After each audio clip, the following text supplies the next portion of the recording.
At 9:47 a.m. on April 12, 1945, Staff Sergeant Henry Irwin knelt over a metal chute in the forward section of a B-29 superfortress named City of Los Angeles, 12,000 feet above Koriyama, Japan, as a white phosphorus smoke bomb exploded directly into his face. The 23-year-old radio operator from Adamsville, Alabama, had flown 10 combat missions with the 52nd Bombardment Squadron in the previous 2 months, but this was his first mission as lead aircraft, responsible for assembling 167 B-29s into formation before the attack. In the first 3 months of 1945, B-29 losses over Japan had reached 14% per mission, with phosphorus burns accounting for the highest fatality rate among crew injuries. White phosphorus ignites on contact with air and burns at 2,300 degrees Fahrenheit, hot enough to melt steel. The chemical cannot be extinguished while oxygen is present. It burns through flesh to bone and continues burning. Between February and April 1945, 20th Air Force had lost 43 B-29s to onboard fires. Only 6 crew members survived phosphorus incidents. The survival rate was 8%. Most died within minutes. Irwin's bomb had malfunctioned in the launch chute, detonating inside the aircraft instead of falling clear. The explosion obliterated his nose, melted his rubber oxygen mask into his face, and destroyed both eyes instantly. He was completely blind. White smoke filled the bomber. The pilots couldn't see their instruments.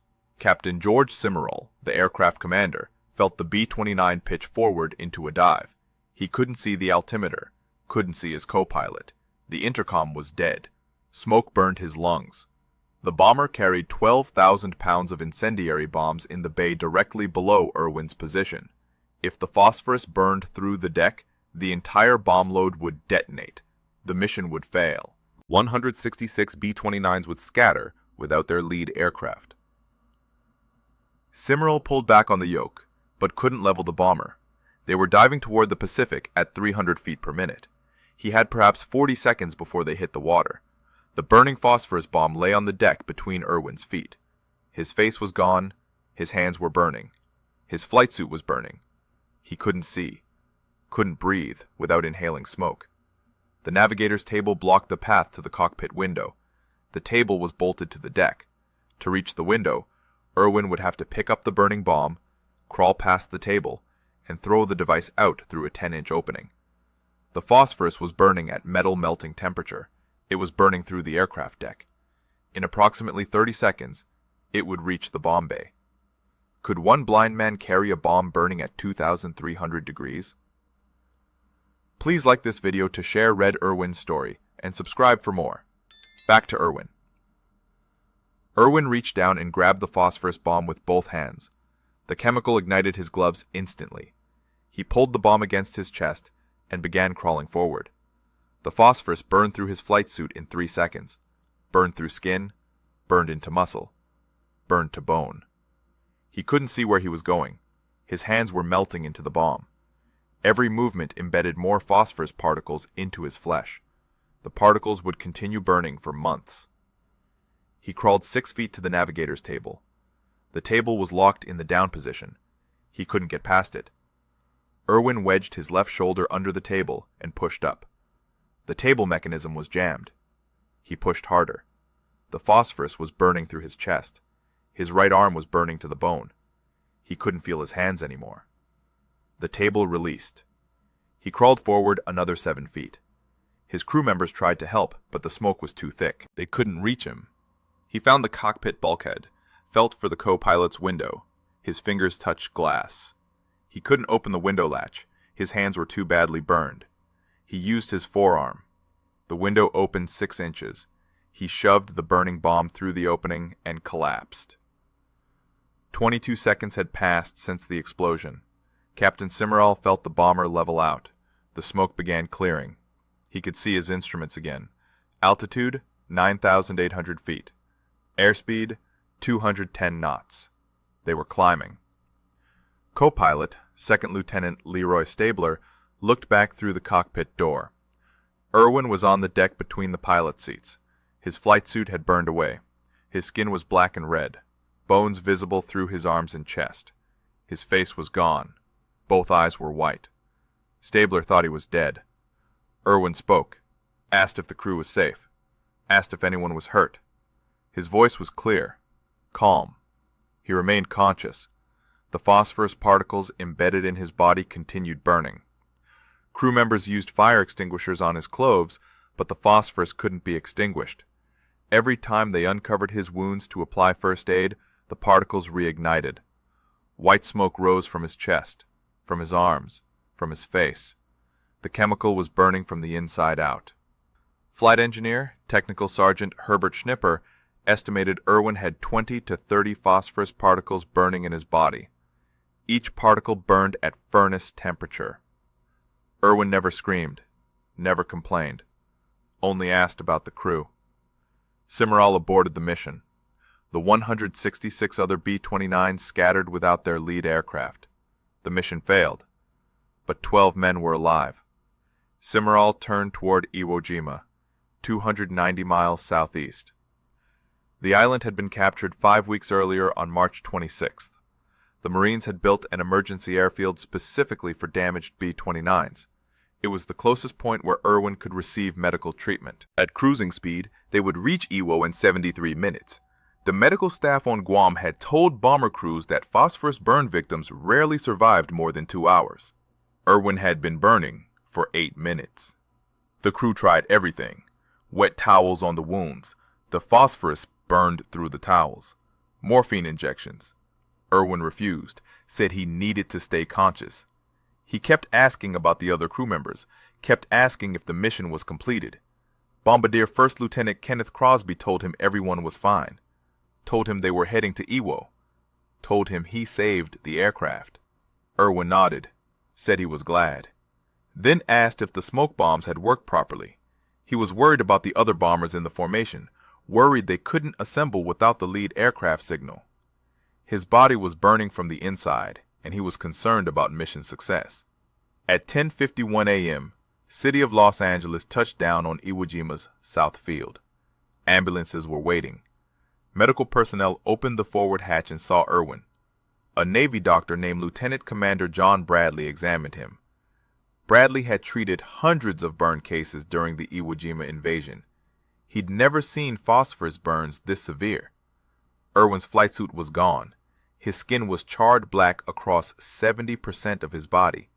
His nose was gone. His right eye was destroyed. His left eye was damaged. His right arm was burned to the bone from elbow to fingertips. Bradley estimated third-degree burns over most of the body. He gave Irwin less than 4 hours to live. They loaded Irwin onto a stretcher. He remained conscious during the transfer. Bradley administered plasma, started an IV. Irwin asked if his crew was safe. Bradley told him everyone made it. Irwin smiled, or tried to. His face couldn't move properly. The phosphorus had burned through his facial muscles. Bradley had seen dying men before. They usually stopped talking, stopped asking questions.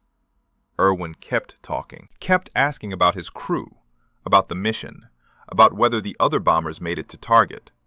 Bradley had never seen anything like it. At Fleet Hospital 103 on Iwo Jima, surgeons examined Irwin. They had no protocol for phosphorus burns this extensive. Standard procedure was to cut away dead tissue, but Irwin's burns were too deep, too widespread. Surgery would kill him. They decided to stabilize him for transport to Guam, where better facilities existed. Irwin's vital signs were failing, blood pressure dropping, heart rate elevated, respiratory distress. The phosphorus was burning his lungs from the inside. He was dying. 300 miles away on Guam, Major General Curtis LeMay received a radio report about the incident. The commander of 21st Bomber Command had lost 43 B-29s in 3 months. He'd seen hundreds of casualties, but this report was different. An enlisted man had picked up a burning phosphorus bomb, carried it through the aircraft while blind, saved 12 crew members. LeMay called his chief of staff, Brigadier General Loris Norstad, told him to prepare a Medal of Honor recommendation, immediately. Norstad said Medal of Honor approvals took months. LeMay said Irwin had hours. LeMay knew the regulations. Medal of Honor recommendations went through channels, Army Ground Forces, War Department, Congress, President. The process took 6 months minimum, sometimes a year. Irwin didn't have 6 months. He had maybe 6 hours. LeMay picked up the phone, called Major General Willis Hale, commander of Army Air Force's Pacific Ocean areas in Hawaii, told him about Irwin, told him they needed a Medal of Honor. Today. Hale said it was impossible. LeMay said find one. At 11:30 a.m., Norstad finished typing the Medal of Honor citation. 4 paragraphs, single page. He handed it to LeMay. The general read it once, signed it. Norstad took the document to the communications center, sent it to Washington via high-priority military channels. The message reached the War Department at 3:15 a.m. Washington time. A staff officer woke Secretary of War Henry Stimson. Stimson read the citation, called the White House. President Harry Truman had been in office for exactly 0 days. Franklin Roosevelt had died that morning at 1:35 p.m. in Warm Springs, Georgia. Truman was being briefed on the war situation when Stimson's call came through. The new president listened to Irwin's story, approved the medal, signed the authorization. Total elapsed time from incident to presidential approval, 6 hours and 48 minutes. But approving a medal and delivering a medal were different problems. The Medal of Honor is a physical object, gold star suspended from a light blue ribbon. The War Department had medals in Washington, none in the Pacific. Hale's staff searched Guam, no medals. Searched Saipan, no medals. Searched Tinian, no medals. At 4:20 p.m., an aide remembered seeing a Medal of Honor in a display case at Fort Shafter in Hawaii, in the office of Lieutenant General Robert Richardson, commander of U.S. Army Forces Pacific. The display case was locked. Richardson was at a conference in Manila. Hale dispatched a B-29 crew to Fort Shafter, told them to get the medal. The crew arrived at Richardson's office at 6:30 p.m. The building was locked. They found a base security officer, explained the situation. The security officer didn't have keys to Richardson's office. The crew broke a window, climbed through, found the display case. It was locked with a padlock. They broke the glass, took the medal, left a note explaining why, flew back to Guam, landed at 11:45 p.m., 13 hours after Irwin threw the bomb out the window. Irwin was in Fleet Hospital 103. Surgeons had evacuated him from Iwo Jima to Guam at 2 p.m. During the flight, his heart stopped twice. Medical staff resuscitated him both times. On Guam, doctors examined him under surgical lights. The phosphorus particles were still burning. They could see them glowing beneath his skin, small orange points of light across his chest, arms, and face, each particle burning at 2,000 degrees. The particles couldn't be removed. Too deep, too numerous. Removing them would require cutting away so much tissue that Irwin would die from shock. The doctors made him comfortable, gave him plasma, antibiotics, waited for him to die. He didn't die. At 2 a.m. on April 13th, Irwin's vital signs stabilized, heart rate steady, blood pressure holding, respiratory function improved. The phosphorus particles continued burning, but the rate had slowed. His body was somehow tolerating the chemical. The chief surgeon, Captain Thomas Manning, examined him again. Irwin was conscious, talking, still asking about his crew. Manning had been a military surgeon for 14 years. He'd seen every kind of combat injury. He'd never seen anyone survive this. Irwin should have died 8 times already. Shock, blood loss, respiratory failure, cardiac arrest, infection. Any one of those should have killed him. All 5 together should have been impossible to survive. Manning called LeMay at 03:30 a.m., told him Irwin was alive, still alive, probably going to stay alive. LeMay asked if Irwin was conscious. Manning said yes, completely conscious, talking. LeMay said he was coming to the hospital, bringing the medal. At 0900 hours on April 19, 1945, 7 days after the incident, Major General Willis Hale walked into Fleet Hospital 103 carrying a Medal of Honor. Irwin was in bed, his entire body wrapped in bandages except for a small opening at his mouth. He couldn't see, couldn't move, but he was conscious. Hale laid the medal on the sheet beside Irwin's head. Hale read the citation aloud. The other 11 crew members from City of Los Angeles stood at attention around the bed. Captain Simmerl, co-pilot Stabler, navigator First Lieutenant Eugene Strauss, bombardier Crosby, flight engineer Schnipper, radio operator Technical Sergeant Delbert Harmon, central fire control gunner Technical Sergeant Raymond Miner, tail gunner Staff Sergeant Michael Schaefer, right gunner Staff Sergeant Albert Leutzinger, left gunner Staff Sergeant George Pastorini, radar operator Staff Sergeant Leroy Krebs. Every man who Irwin had saved. They stood in dress uniforms. Several were crying. Irwin couldn't see them, but he knew they were there. He could hear them breathing. LeMay arrived 10 minutes later, walked directly to Irwin's bed, looked at the bandages, at the metal lying on the sheet, at the crew members standing at attention. LeMay was not known for emotion. He ran the most destructive bombing campaign in history. He'd ordered the Tokyo firebombing that killed 120,000 people in one night. He'd sent thousands of young men to their deaths over Japan. His staff called him Iron Ass. But when he spoke to Irwin, his voice was different, quieter. He said, "Your effort to save the lives of your fellow airmen is the most extraordinary kind of heroism I know." Irwin tried to respond. His voice was weak, damaged from smoke inhalation. He thanked the general. Said he was just doing his job. LeMay shook his head. Said no, this was beyond duty, beyond training, beyond anything he'd seen in 30 years of military service.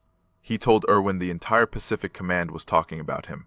Every bomber crew from Guam to Tinian knew his name, knew what he did. They were calling him the bravest man in the 20th Air Force. Irwin said he wasn't brave.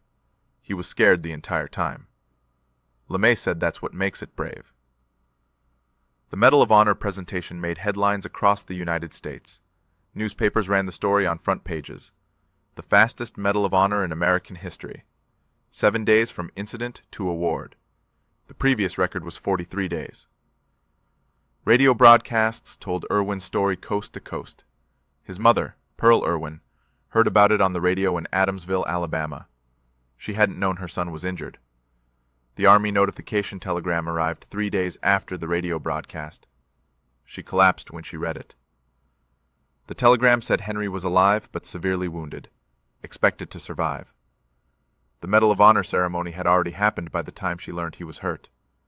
Irwin remained in Fleet Hospital 103 for 37 days.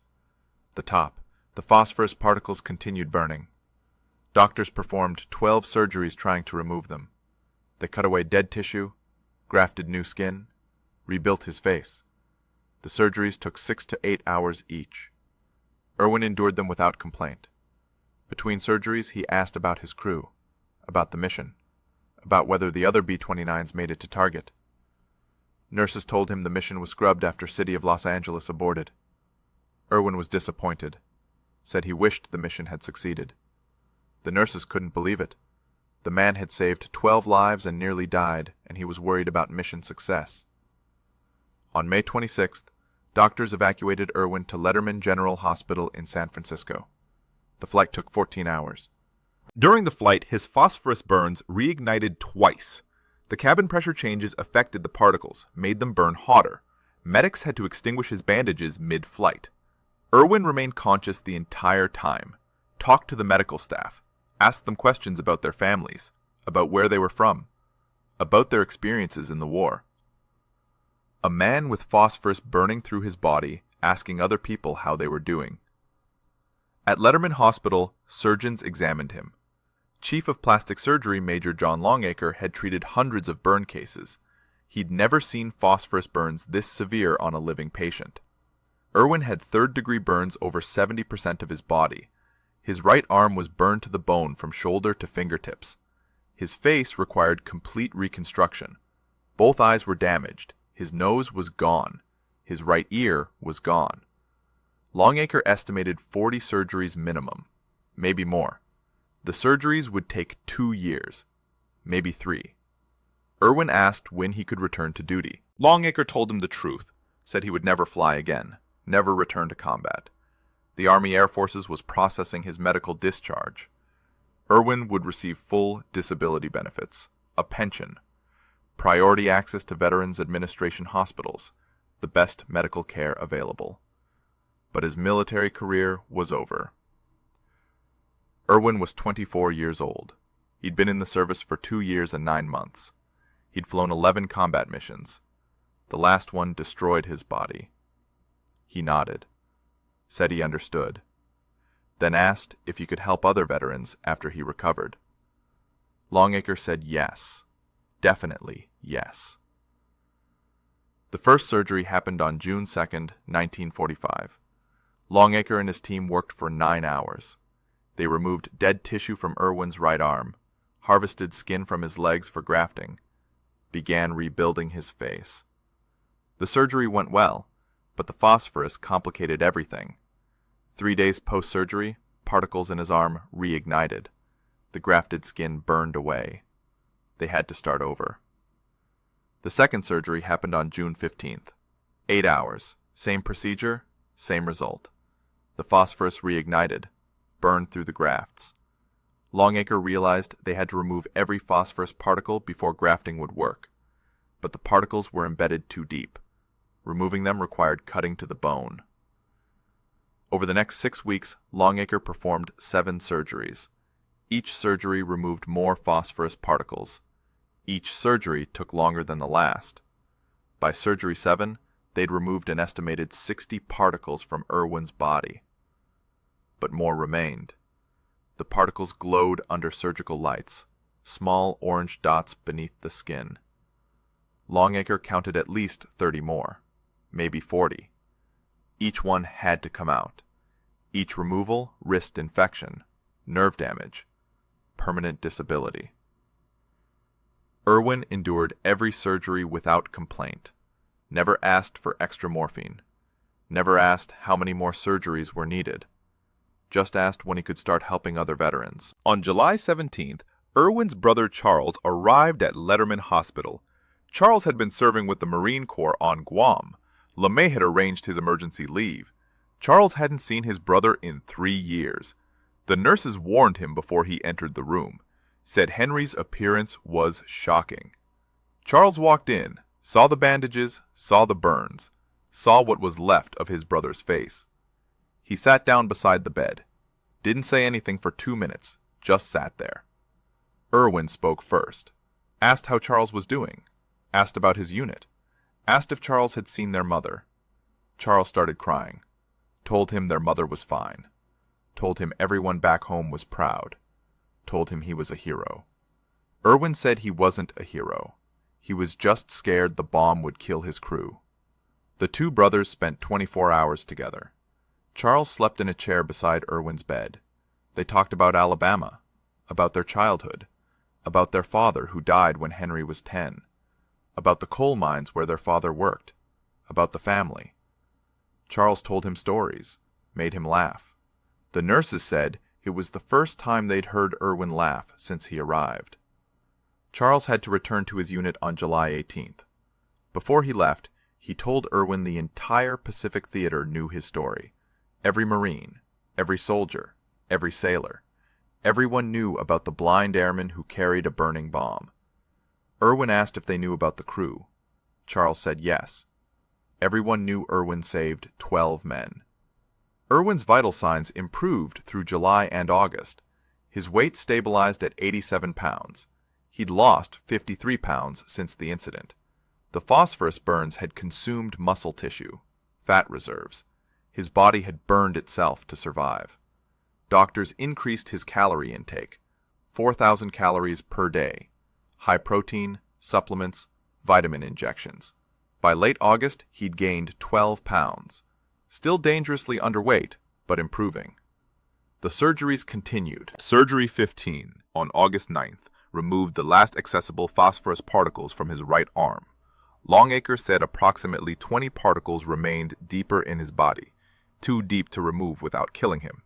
Those particles would stay, would continue burning slowly, for months, maybe years. On September 2nd, 1945, Japan surrendered. World War II ended. Irwin was still in Letterman Hospital when the war ended, still undergoing surgeries, still fighting phosphorus particles burning in his body. The victory celebrations happened without him. News broadcasts showed crowds celebrating in Times Square, in Trafalgar Square, in cities across America. Soldiers came home. Sailors came home. Airmen came home. Irwin stayed in the hospital. Surgery 16 was scheduled for September 8th. The phosphorus particles in his face were causing infections. Had to come out. The surgery took 11 hours. Longacre removed 8 particles from Irwin's cheekbones, 4 from his forehead, 2 from his jaw. 14 particles total. Irwin's face was mostly scar tissue now, but he was alive. Between September and December 1945, Longacre performed 9 more surgeries, 25 total since June. Each surgery targeted specific phosphorus particles. Each surgery required cutting through scar tissue to reach embedded particles. Each surgery risked further disfigurement. Irwin never refused a surgery, never asked to stop. He wanted the particles out, wanted to stop burning, wanted to heal enough to help other veterans. Longacre told him complete healing would take years, maybe 5 years, maybe more. The phosphorus damage was too extensive, too deep. Some particles would remain in his body permanently. Irwin accepted this, said he'd work with what he had. On December 20th, 1945, doctors cleared Irwin for limited mobility. He could walk with assistance, could feed himself with his left hand. His right arm had limited function. The burns had destroyed most of the muscle tissue, damaged the nerves. His fingers barely moved. Physical therapists worked with him daily, stretching exercises, strength training, range of motion drills. Irwin completed every exercise, never complained about the pain. The therapists said he was the most determined patient they'd ever treated. He said he wanted to be useful again, wanted to help people. The therapists told him he already helped people. He saved 12 lives. Irwin said that was his job. He wanted to do more. His left eye had regained partial vision. He could see shapes, light and shadow. Colors were distorted but present. His right eye remained blind. Doctors said the damage was permanent. Irwin adapted, learned to judge distances with one eye, learned to read with his face 6 inches from the page, learned to navigate without depth perception. By January 1946, he could walk unassisted, could dress himself, could perform basic tasks. The hospital staff called it a miracle. Irwin called it progress. On March 8, 1946, doctors cleared Irwin for discharge from Letterman Hospital. He'd been hospitalized for 10 months, had undergone 28 surgeries, weighed 119 pounds, had partial vision in one eye, limited use of his right arm. Scars covered 70% of his body. But he was alive, functional, ready to go home. The Army Air Forces promoted him to Master Sergeant, gave him full disability status, 100% service-connected disability rating, lifetime benefits, medical care, pension, everything the government could provide. Irwin thanked them, asked when he could start working with veterans. The Veterans Administration offered him a position in Birmingham, Alabama, benefits counselor, helping other veterans navigate the VA system, understanding their benefits, filing claims. Irwin accepted immediately, said it was perfect, said he wanted to spend his life helping the men who served. The VA administrator asked if he was sure. The job required long hours, difficult cases, frustrated veterans. Irwin said he was sure. He understood what these men had been through, understood their struggles. He could help them. On April 12, 1946, exactly 1 year after the incident, Irwin started work at the VA office in Birmingham. Irwin worked at the Birmingham VA office for 37 years. He processed benefit claims, explained disability ratings, helped veterans understand their medical coverage, helped their families file survivor benefits. He worked 6 days a week, 10 hours a day. Never missed a shift unless he was hospitalized. Between 1946 and 1953, he underwent 13 additional surgeries.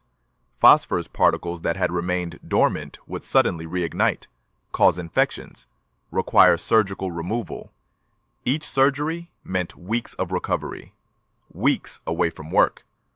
Irwin would return as soon as doctors cleared him, would work longer hours to catch up on cases. Veterans who worked with Irwin remembered him decades later, said he never seemed frustrated, never acted like their problems were inconvenient. He'd sit with them for hours, explain their options, fill out their paperwork, make phone calls on their behalf, follow up weeks later to ensure their claims were processed. When veterans asked about his scars, he'd tell them the story, tell them about the bomb, about the crew, about the 22 seconds. Veterans said talking to Irwin made their own problems seem manageable. If he could survive that and still help people, they could handle their situations. On June 14, 1948, Irwin married Martha Elizabeth Roberts in Birmingham. She was a nurse he'd met at the VA hospital during one of his follow-up surgeries. She knew about his injuries, about the phosphorus particles still in his body, about the surgeries he'd need for the rest of his life. She married him anyway. They had 4 children. Betty Jean, born in 1949. Henry Jr., born in 1951. Mary Pearl, born in 1953. Joseph Eugene, born in 1956. Irwin was a devoted father. Took his children fishing. Taught them to read. Helped with homework. His children said he never talked about the war unless they asked. Never complained about his injuries. Never acted like he deserved special treatment. Just lived his life, raised his family, went to work. The phosphorus particles never stopped causing problems. In 1958, a particle in his chest cavity reignited, required emergency surgery. In 1963, particles in his right arm caused a severe infection. Doctors removed more muscle tissue. His arm function deteriorated further. In 1969, particles near his spine caused nerve damage, resulted in chronic pain, permanent limp. Irwin adapted to each new problem, never asked for extended disability leave, never requested accommodations at work, just kept helping veterans. His supervisors said he was the most dedicated employee they'd ever had. In 1978, the Air Force invited Irwin to speak at a ceremony honoring Medal of Honor recipients. He was 57 years old, had been out of the military for 31 years. The ceremony was at Maxwell Air Force Base in Alabama. 200 active duty airmen attended. Irwin told his story. Told them about April 12, 1945, about the bomb, about the crew, about the 22 seconds. When he finished, the audience stood, applauded for 6 minutes. Officers came up afterward, shook his hand, thanked him for his service, asked him questions. Irwin answered every question, talked to every person who wanted to talk. The ceremony organizers had to ask him to leave so they could close the facility. He was the last person to leave. In 1983, Irwin retired from the VA office. He was 62 years old.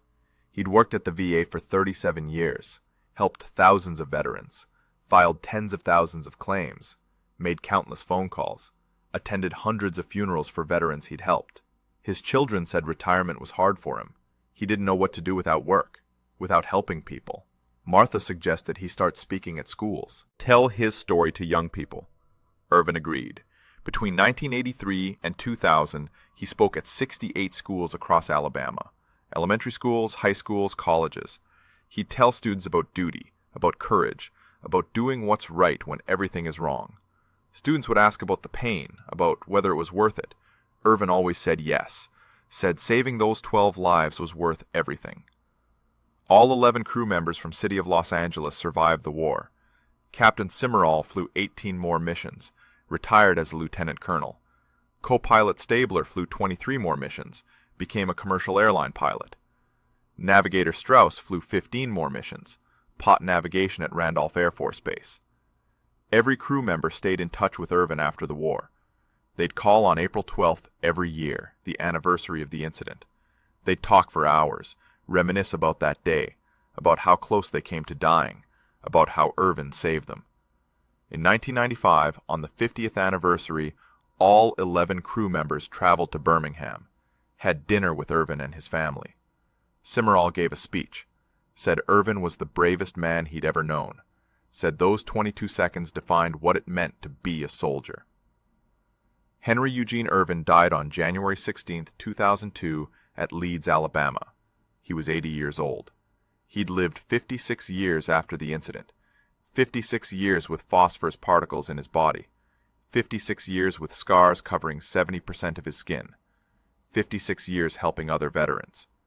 His funeral was held at First Baptist Church in Leeds.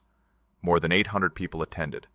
Veterans, family, friends, people he'd helped at the VA office.